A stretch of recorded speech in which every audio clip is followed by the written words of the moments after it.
वक्फ board के मुद्दे पर जमकर हुआ घमासान। सीएए एनआरसी के मामले को लेकर भी जमकर गरमाई राजनीति। शहर के जैन पब्लिक स्कूल की ओर से आयोजित युवा संसद का नज़ारा कुछ ऐसा ही था। सत्ता पक्ष और विपक्ष ने देश के हर महत्वपूर्ण मुद्दे पर चर्चा की। सत्ता पक्ष ने बताया कि आखिरकार क्यों अब देश को संशोधित वक्फ बोर्ड कानून की ज़रूरत है। वहीं विपक्ष ने इसका जमकर विरोध किया।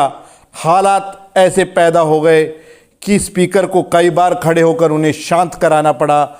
माहौल ऐसा रहा जैसे देश की संसद का बनता है। वहीं बात पर्यावरण प्रदूषण को लेकर भी उठी। विपक्ष जब सरकार को प्रदूषण के मामले पर घेरने लगा तो सत्ता पक्ष ने पंजाब में पराली जलने का उदाहरण देकर बोलती बंद कर दी।